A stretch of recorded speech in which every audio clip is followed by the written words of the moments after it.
নগাঁৱৰ অসামৰিক চিকিৎসালয়তো ভেকচিন ল'বৰ বাবে দেখা গৈছে বিভিন্নজনে ভিৰ কৰিছে বিভিন্নজনৰ ভিৰ যি ধৰণে তিনিচুকীয়াৰ আমি পৰিৱেশ দেখুৱাইছিলোঁ যি ধৰণে আমি ইয়াৰ পূৰ্বে আপোনালোকক গহপুৰৰ পৰিৱেশ দেখুৱাইছোঁ ভেকচিন ল'বলৈ সকলো আগবাঢ়ি আহিছে ভেকচিন ল'বলৈ ভিৰ কৰা পৰিলক্ষিত হৈছে কিন্তু ক'ৰবাত ভেকচিনৰ তেওঁলোকে ল'বলৈ গৈ ক'ৰবাত শাৰী পাতোতে অৱশ্যে ছ'চিয়েল ডিষ্টেন্সিঙৰ কথাখিনি তাত অহা নাই বা তেনেধৰণৰ এটা পৰিৱেশ মনা হোৱা নাই ভেকচিন ল'বলৈ একাংশ লোকে যথেষ্ট ভিৰ কৰা পৰিলক্ষিত হৈছে আগবঢ়াম নগাঁৱৰ পৰা আমাৰ সাংবাদিক নীলোৎপল বৰাৰ এক প্ৰতিবেদন নগাঁৱৰ ভোগেশ্বৰ ফুকনীয়া অসামৰিক চিকিৎসালয়ত যি বৰ্তমান কৰোণা যি প্ৰতিষেধক প্ৰদান কৰা হৈছে তাক লৈ বৰ্তমান দেখিবলৈ পোৱা গৈছে যে কিছু খেলি মেলি হৈছে কাৰণ পুৱাৰ ভাগত ৰাইজ আহিছিলে ৰাইজে যি ভোগেশ্বৰ ফুকনীয়া চিকিৎসালয়ত য'ত ভেকচিন প্ৰদান কৰা হয় তাত তেওঁলোকে পুৱা 6:30 বজাৰ পৰা লাইন কৰি আছিলে কিন্তু তেওঁলোকে 9 বজাত আহি তেওঁলোকে কয় যে দ্বিতীয় ফাৰ্ষ্ট ড'জ যিটো প্ৰথম ভাগ যি প্ৰতিষেধক প্ৰদান কৰা হ'ব অন্য ঠাইত গতিকে ৰাইজৰ যথেষ্ট অসুবিধাৰ সৃষ্টি হয় তেওঁলোকে পুৱাৰে পৰা আহি লাইন কৰাৰ পিছতো শাৰী পতাৰ পিছতো তেওঁলোকে পুনৰ ঘূৰি আহিব লগা হয় আৰু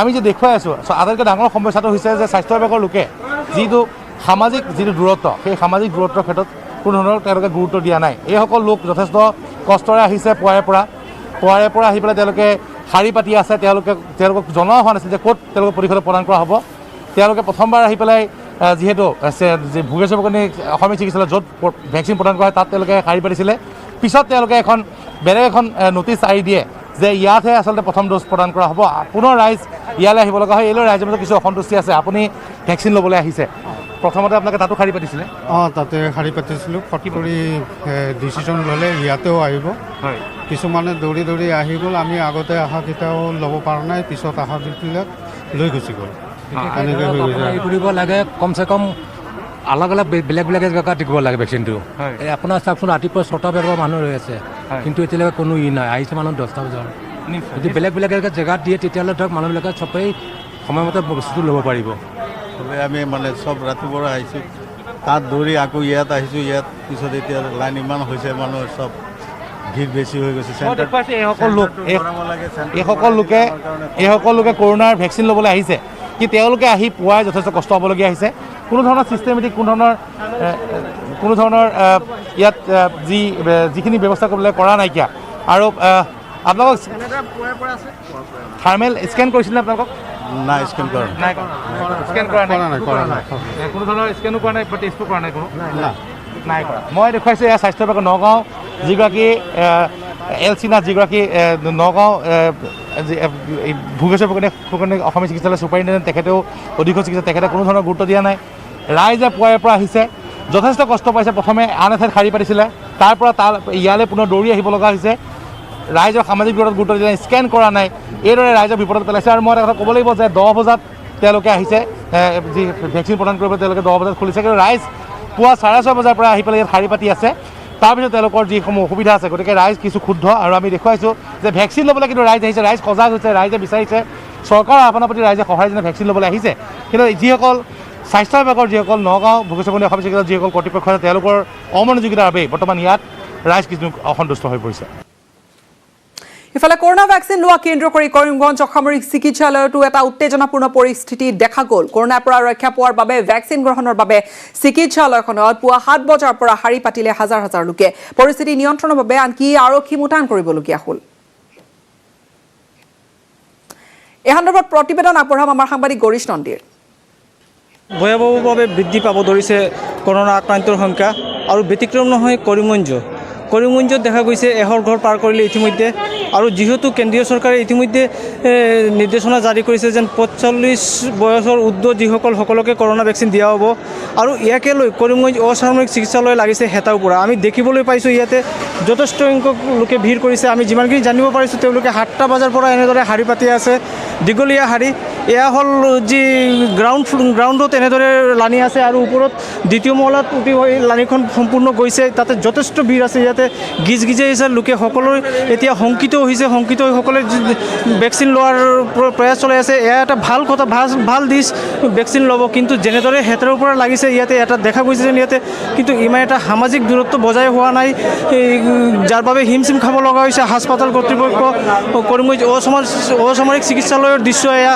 আপোনালোকে চাব পাৰিব ইয়াৰ যি গ্ৰাউণ্ডত কেনেদৰে ভিৰ হৈ আছে, ওপৰতো এনেকৈ ভিৰ আছে আৰু ভেকচিন দিয়া হৈ আছে, কিন্তু ভেকচিনৰ সংখ্যা কিছু কম আছে আমি জানিবলৈ পাৰিছোঁ।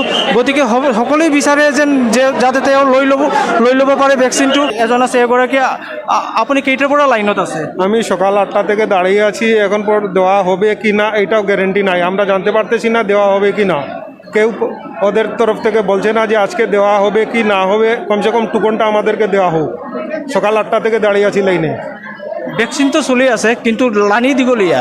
কমসে কম আগে টুকন নিতে লাগে, এই টুকনটাই আমরা পাচ্ছি না। ওরা বলছে 300টা দেওয়া হবে, 300টা দেওয়া হবে, 200টা দেওয়া, এরাও জানি না। শুধু লোকের কথা ওইটা যে দেওয়া হবে, কিন্তু এই যে হয়রানি হচ্ছে 8টা থেকে দাঁড়িয়ে, কমসে কম ওরা আসিয়া বলুক যে আজকে দেওয়া হবে না বা টুকনটা দেওয়া কমসে কম। এজনে উল্লেখ কৰিছিলে যেন টুকন দিয়া হৈ আছে। এই টুকন কেইটা টুকন দিয়া হ'ব এইবিলাক সকলো সদৰি কৰিব লাগিছিল। বহুতে থিয় হৈ আছে, তেওঁলোকে ভাবি আছে যেন কুপন পাবনে নাই, কুপন পাবনে নাই আৰু ভেকচিন পাবনে নাই। কাৰণ প্ৰথমতে যিসকলে বহুতে শুনিছে কুপন পাব, তাৰপাছত ভেকচিন। এতিয়া কুপনো দিয়া নাই, যাৰ বাবে কিন্তু অলপ অসন্তুষ্টি আছে ৰাইজৰ মাজত। পৰৱৰ্তী খবৰলৈ আগবাঢ়িম। গুৰুত্বপূৰ্ণ খবৰ, হোটেল ৰেষ্টুৰাৰ ক্ষেত্ৰত হোটেল ৰেষ্টুৰা বা ধাবাক লৈ চৰকাৰে জাৰি কৰিছে নতুন SOP, নতুন নীতি নিৰ্দেশনা। সন্ধিয়া 6 বজালৈ খোলা থাকিব ৰেষ্টুৰা আৰু ধাবা। 6 বজাৰ পিছতো চলাই ৰাখিব পাৰিব তেওঁলোকে, কিন্তু হোম ডেলিভাৰী অৰ্থাৎ ডাইন ইন যিসকল গেষ্ট থাকিব, আলহী থাকিব, অতিথি থাকিব, যিসকলে তাত ৰেষ্টুৰেণ্টত বহি খাবলৈ বিচাৰিব, ধাবাত বহি খাবলৈ বিচাৰিব, সেই সময় নিৰ্ধাৰণ কৰি দিয়া হৈছে সন্ধিয়া 6 বজালৈ। 6 বজাৰ পিছতো কিন্তু চলাই ৰাখিব পাৰিব হোম ডেলিভাৰী। হোটেল ৰিজৰ্টৰ সৈতে সংলগ্ন হৈ থকা ধাবা 6 বজাৰ পিছতো আনকি খোলা ৰাখিব পাৰিব, কিন্তু 6 বজাৰ পিছত বাহিৰৰ লোকক তাত বহুৱাই খুৱাব নোৱাৰিব। হোটেল ৰিজৰ্টৰ গ্ৰাহকক 6 বজাৰ পাছতো বহুৱাই খুৱাব পাৰিব। অত্যাৱশ্যকীয় সামগ্ৰীৰ হোম ডেলিভাৰী 6 বজাৰ পিছতো চলি থাকিব। ইফালে কোল্ড ষ্ট'ৰেজ, ৱেৰ হাউচ সন্ধিয়া 6 বজাৰ পিছতো খোলা থাকিব, কিন্তু চেল কাউণ্টাৰ, শ্ব'ৰুম 6 বজাৰ লগে লগে বন্ধ কৰিব লাগিব। ফাৰ্মাচী, হস্পিটেল বা জীৱ জন্তু পৰিচৰ্যা কেন্দ্ৰৰ ক্ষেত্ৰত অৱশ্যে কোনো ধৰণৰ বাধা নিষেধ নাথাকিব।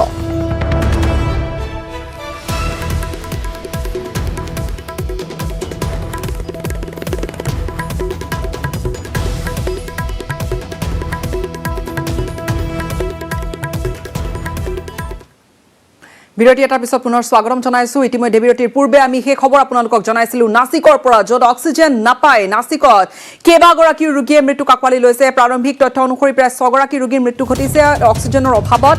নাছিকৰ জাকিৰ হুছেইন হাস্পতালখনত এই ঘটনা ঘটিছিল। এটা দুৰ্ঘটনা, এটা অক্সিজেনৰ টেংকিত ফাট মেলিছিল। অহৰহ অক্সিজেন নিৰ্গত হ'ল। প্ৰায় 30 মিনিট সময় ধৰি সেইধৰণে অক্সিজেন নিৰ্গত হৈ থাকিল বুলি জানিব পৰা গৈছে। গোটেই পৰিৱেশটো আমি আপোনালোকক দেখুৱাইছোঁ আৰু এই যি দৃশ্য, এই দৃশ্যত অনুমান কৰিব পাৰিছে পৰিস্থিতি কিমান ভয়ানক। তাত বহুগৰাকী লোক তাত উপস্থিত হৈছিলগৈ। আনকি ঘটনা খবৰ পোৱা মাত্ৰকে উপস্থিত হৈছিলগৈ অগ্নি নিৰ্বাপক বাহিনীৰ লোকো। হাস্পতালখনত অক্সিজেন এটা টেংকি ফটাৰ ফলত এই ঘটনা ঘটিছিল। হাস্পতালখনত সেই সময়ত প্ৰায় 130 গৰাকী ৰোগীৰ চিকিৎসাধীন হৈ আছিল বুলি এক সূত্ৰে প্ৰকাশ কৰিছে। কোনো সূত্ৰত কোৱা হৈছে যে প্ৰায় 80 গৰাকীৰো অধিক তাত ৰোগী আছিল চিকিৎসাধীন হৈ। আক্ৰান্তসকলৰ বেছিভাগকে আচলতে অক্সিজেনৰ প্ৰয়োজন আছিল। বেছিভাগে ভেণ্টিলেশ্যনত আছিল আৰু ভেণ্টিলেশ্যনত থকা অৰ্থাৎ অক্সিজেনৰ তেওঁলোকক ছাপ্লাই অহৰহ প্ৰয়োজন হৈ থাকে, কিন্তু অক্সিজেনৰ ছাপ্লাই অক্সিজেন নোহোৱা হৈছিল আৰু তাৰ ফলতে কেইবাগৰাকীও প্ৰায় প্ৰাৰম্ভিক তথ্য অনুসৰি প্ৰায় 6 গৰাকী ৰোগীৰ মৃত্যুৰ খবৰ আহিছে। অক্সিজেনৰ অভাৱত অক্সিজেন নাপায়। নাছিকত 6 গৰাকী ৰোগীৰ মৃত্যু ঘটিছে, যিহেতু তাত অক্সিজেন টেংক এটাৰ পৰা নিৰ্গত হৈ আছিল টেংক ফুটি অক্সিজেন।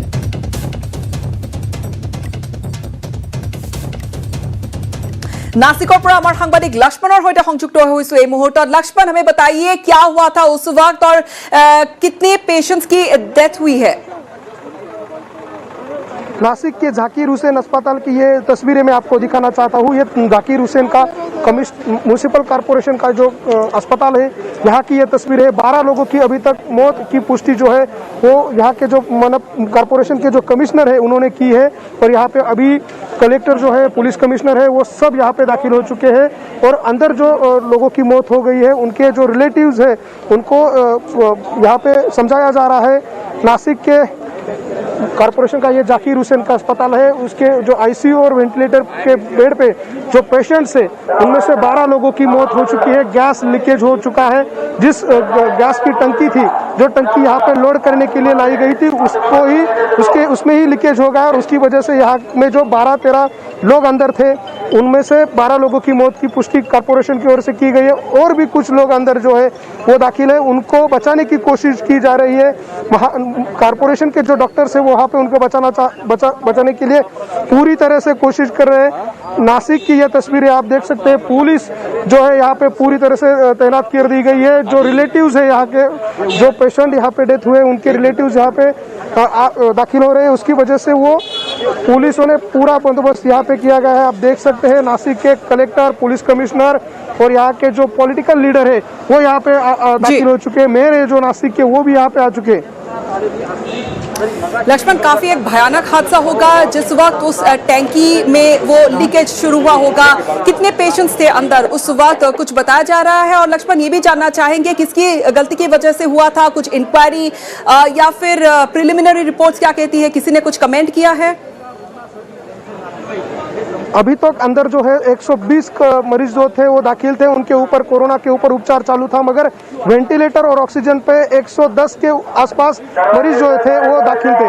उनमें से 12 लोग जो वेंटिलेटर पे आईसीयू पे थे उनकी मौत हो चुकी है, ऐसा बताया गया है। मगर ये जो घटना जिसके कारण घटी है वो पूरी उसकी मालूमात ली जा रही है। किसकी वजह से ये हादसा हुआ है उसकी पूरी मालूमात हाथ में आने के बाद ही कार्रवाई की जाएगी। लक्ष्मण, साथ में ये भी जानना चाहेंगे, जिस वक्त उस लीकेज का पता चला तकरीबन 30 मिनट तक वहां पर ऑक्सीजन की सप्लाई बंद हो चुकी थी, लेकिन साथ में दूसरे ऑल्टरनेटिव कोई ऑक्सीजन सप्लाई की व्यवस्था नहीं थी क्या? इस बारे में भी जरूर प्रश्न उठेंगे। जरूर, यहाँ पे जो ऑक्सीजन का सप्लाई था वो पूरी तरह से बंद हो गया। 20 से 25 मिनट तक जो लोग अंदर थे उनको ऑक्सीजन नहीं मिला, उसकी वजह से उनकी मौत हो चुकी है। ऐसी मालूमात जो है वो कॉर्पोरेशन के तरफ से दी गई है। उसके बाद जो डूरा सिलेंडर है उसको यहाँ पे लाया गया और उसमें से उन लोगों की बचाने की कोशिश की गई, मगर वो कोशिश भी ना यहाँ पे उनको आप जी नासिक के जाकिर हुसैन अस्पताल की बाहर की मैं दृश्य, ये जो तस्वीरें मैं आपको फिर से दिखाना चाहता हूँ। यहाँ पे मेयर आ चुके हैं, नासिक के पुलिस कमिश्नर है, यहाँ के जो कलेक्टर है वो भी यहाँ पे आ चुके हैं। जो लोग यहाँ पे उनकी मृत्यु हो गई है उनको, उनके जो रिलेटिव्स हैं उनको समझाने की कोशिश की जा रही है, मगर इन सब लोगों की मौत किस कारण हो गई है वो उसकी सब मालूमात जो है वो अभी ली जा रही है। आप यहाँ पे तस्वीरों में देख सकते हैं नासिक के पुलिस कमिश्नर जो है दीपक पांडे जी यहाँ पे है। आप देख रहे हैं वो पुलिस वालों को यहाँ पे बताने की कोशिश कर रहे हैं। लक्ष्मण, सुनने को आया है कि काफी पेशेंट्स को वहां से शिफ्ट भी किया गया है दूसरे अस्पतालों में। जरूर, यहाँ पे जो पेशेंट थे, जो अस्पताल में मरीज दाखिल थे, उनमें से जिन लोगों को ऑक्सीजन नहीं मिला उनमें से कुछ लोगों को यहाँ से दूसरी अस्पताल में भी दाखिल किया गया है, मगर अभी तक 12 लोगों की मौत की जानकारी जो है वो हाथ में आ रही है। और भी ज़्यादा जो मृत्यु का जो आंकड़ा है वो बढ़ने की संभावना वो बताई जा रही है, मगर अभी तक 12 लोगों की मौत की जानकारी मिल रही है। कॉर्पोरेशन के अधिकारी यहाँ पे अभी आ चुके हैं, डॉक्टर्स आ चुके हैं, अभी वो सब मालूमात कर रहे हैं। यहाँ पे पुलिस बहुत बड़े तादाद में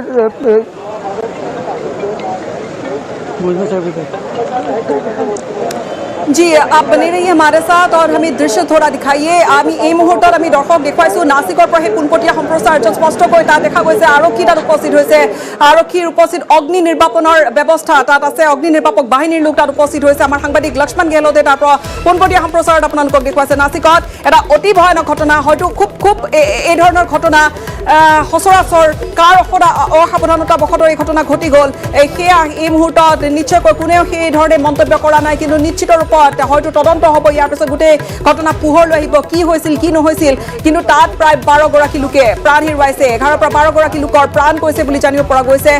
আৰু আনহাতে এই মুহূৰ্তত যিসকল আত্মীয় আছিল, তেওঁলোকৰ মাজত হাহাকাৰ অৱস্থা, তেওঁলোক শোকত ভাগি পৰিছে, এটা অবাঞ্ছিত পৰিৱেশৰ সৃষ্টি হৈছে।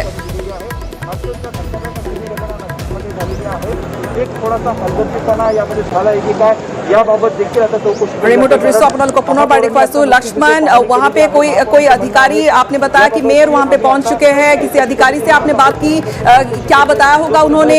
कुछ प्रारंभिक प्रिलिमिनरी कुछ इन्फॉर्मेशन दी है उन्होंने? कैसे हुआ था वो हादसा? ये हादसा होने के कारण यहाँ पे जो बताया जा रहा है कि यहाँ पे एक गैस का जो टंकी है वो लोड करने के लिए यहाँ पे लाया गया, मगर उसी वक्त जो इंटरनल जो ऑक्सीजन था उसका लीकेज यहाँ पे उसके हुआ और उसकी वजह से पूरी ऑक्सीजन की सिस्टम जो थी वो पूरी बंद अस्पताल में हो गई और जो मरीज पूरी तरह से बीमार थे, जिनको ऑक्सीजन की जरूरत थी, जिनको वेंटिलेटर पे रखा था, वो सब यहाँ पे थे। और उस वजह से आप देख सकते हैं अपने साथ यहाँ के कलेक्टर जो है, इनसे बात करेंगे हम। सर, कैसे ये हादसा हुआ है, क्या बता सकेगा? यहाँ पे सवेरे महापालिका के रुग्णालय में जो टाकी है वो 13 KL की टाकी एक प्राइवेट कंपनी ने बिठाई हुई है और उसका मेंटेनेंस भी प्राइवेट कंपनी करती है। उस टाकी के एक वॉल में कुछ लीकेज हो गया कॉक में, और उसमें से लीकेज होने की वजह से प्रेशर कम हो गया। आईसीयू में जो पेशेंट इन्वेसिव वेंटिलेशन पे थे उनको ऑक्सीजन कम मिला। बाय द टाइम वो टैंकर आ गया, उसमें कुछ टेक्नीशियन से उन्होंने वो फॉल्ट दुरुस्त कर लिया, लेकिन फिर भी अभी बताया जा रहा है कि 22 लोगों की यहाँ पे मौत हो गई है। अभी वो टाकी शुरू हो गई है, बाकी की जो लोग हैं उनको ऑक्सीजन सप्लाई ठीक से हो रहा है, इतनी इन्फॉर्मेशन अभी मिली है। 22 लोगों की मौत हो चुकी है, ऐसा आपने बताया। और कितने लोग यहाँ पे जो है उनको दाखिल है और उनके ऊपर कैसा अभी 150 के ऊपर लोग वहाँ पे हैं। वो सब लोगों के लिए वो जो टांकी है उसी में से अभी सप्लाई शुरू है। वो एक टेम्पररी प्रॉब्लम हुआ था जो दुरुस्त किया गया, लेकिन वो दुरुस्त करने में जो टाइम बीच में गया उतने प्रेशर कम हो गया और उस वजह से वो हादसा हुआ है। आप देख रहे, ये थे नासिक के कलेक्टर सूरज मांढरे, जिन्होंने अभी बताया है कि 22 लोगों की मौत इस दुर्घटना में घटी है। और वो अभी बहुत बड़ी न्यूज जो है उन्होंने अपने को बताई है, 22 लोगों की मौत इस दुर्घटना में हुई। अभी पुलिस यहाँ पे, कारपोरेशन के जो डॉक्टर है उन्होंने पूरी तरह से उन लोगों को बचाने की कोशिश की, मगर उनकी कोशिश भी यहाँ पे काम नहीं आई, क्योंकि ऑक्सीजन ही कम था। जो सिलेंडर से उसके ऊपर से उन लोगों को ऑक्सीजन देने की कोशिश की गई, मगर वो भी कोशिश नामुमकिन रही। उसकी वजह से इधर 22 लोगों की मौत हो चुकी है, ऐसा बताया जा रहा है। आप देख रहे हैं यहाँ पे पूरी तरह से पुलिस जो है वो दाखिल है। अब हम नासिक के पुलिस कमिश्नर जो है दीपक पांडे जी यहाँ पे हैं, हम उनसे बात करने की कोशिश करेंगे। दीपक पांडे जी अपने साथ है।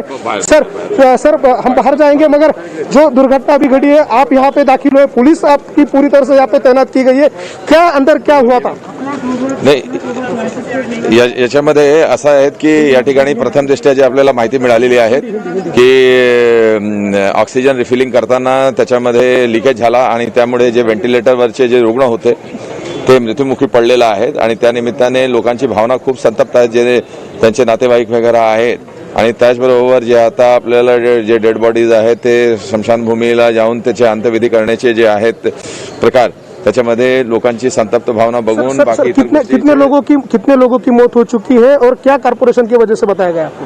नहीं, कॉर्पोरेशन की वजह से की तरफ से तो अभी तक हमारा काही माहिती मिळालेली नहीं है, कुछ बताया नहीं गया है। लेकिन अभी तक जो हमको आधिकारिक तौर पे जो हमको हमारी जो यंत्रणा है उसके तरफ से जो समझ में आया है वो 12 का आंकड़ा है। इनफॉर्मली जो बताया जा रहा है कि करीबन 18-20 लोगों की भी मृत्यु हो सकती है। आप देख सकते हैं, थे दीपक पांडे जी, नासिक के पुलिस कमिश्नर, जिन्होंने अभी बताया है कि यहाँ के जो उनके रिलेटिव है उनको समझाने की कोशिश जो है वो पुलिस की तरफ से की जा रही है, प्रशासन की तरफ से की जा रही है। उनको यहाँ पे वो जो जिन लोगों की मौत हो गई, अभी तो अपने को जो मालूमात मिली है, नासिक के डिस्ट्रिक्ट कलेक्टर थे, उन्होंने 22 लोगों की मौत इस दुर्घटना में हुई ऐसा बताया है। अभी तो यहाँ पे सब जो लीडर्स है वो यहाँ पे दाखिल हो रहे हैं और उन लोगों को समझाने की पूरी तरह से कोशिश की जा रही है। और ये जो दुर्घटना जिसके कारण यह हादसा हुआ है, वो दुर्घटना की जो हादसा हुआ है उसकी पूरी जानकारी के बाद इनमें से जो दोषी हो गए उनके ऊपर कार्रवाई की जाएगी। लक्ष्मण, काफी एक दर्दनाक हादसा रहा होगा आईसीयू के अंदर, या फिर जो भी लोग वेंटिलेशन में थे, क्योंकि उस वक्त जब ऑक्सीजन का सप्लाई बंद हो चुका होगा, एक हम कल्पना ही कर सकते हैं बस किस दौर से वो लोग गुजरे होंगे। आपने बताया कि 12 लोगों की मौत की पुष्टि की है अधिकारियों ने और 22 लोगों के मौत होने की खबर आ रही है। कलेक्टर ने भी वैसे ही बताया है। और कोई वहां पे जो मरीज जो भर्ती हुए थे उनकी कोई पेशेंट्स के रिलेटिव से आपकी बात हुई है या फिर कोई दूसरे पेशेंट से आपकी बात हुई है, कुछ बताना चाहते वो? সম্ভবত সংযোগ বিচ্ছিন্ন হৈছে আমাৰ সাংবাদিক লক্ষ্মণ তাত আছে আমি পোনপটীয়াকৈ এই মুহূৰ্তত দেখুৱাই গৈছো আপোনালোকক এই দৃশ্য ইতিমধ্যে তাত কৈছে যে 22 গৰাকী লোকৰ মৃত্যু হয়তো ঘটিছে সেয়া কালেক্টৰে ইতিমধ্যে স্পষ্ট কৰিছে যে 22 গৰাকী লোকৰ মৃত্যু হয়তো ঘটিছে কিন্তু যি তথ্য আনুষ্ঠানিকভাৱে জনোৱা হৈছে 12 গৰাকী লোকে ইতিমধ্যে প্ৰাণ হেৰুৱাইছে আৰু 12 গৰাকীৰ ওপৰতো আৰক্ষী অধীক্ষক গৰাকীয়ে জনোৱা মতে ক্ষমা কৰিব আৰক্ষী আয়ুক্ত গৰাকীয়ে জনোৱা মতে যে 18 পৰা 20 গৰাকী লোকৰ হয়তো প্ৰাণহানি হৈছে এই ভয়ানক ঘটনা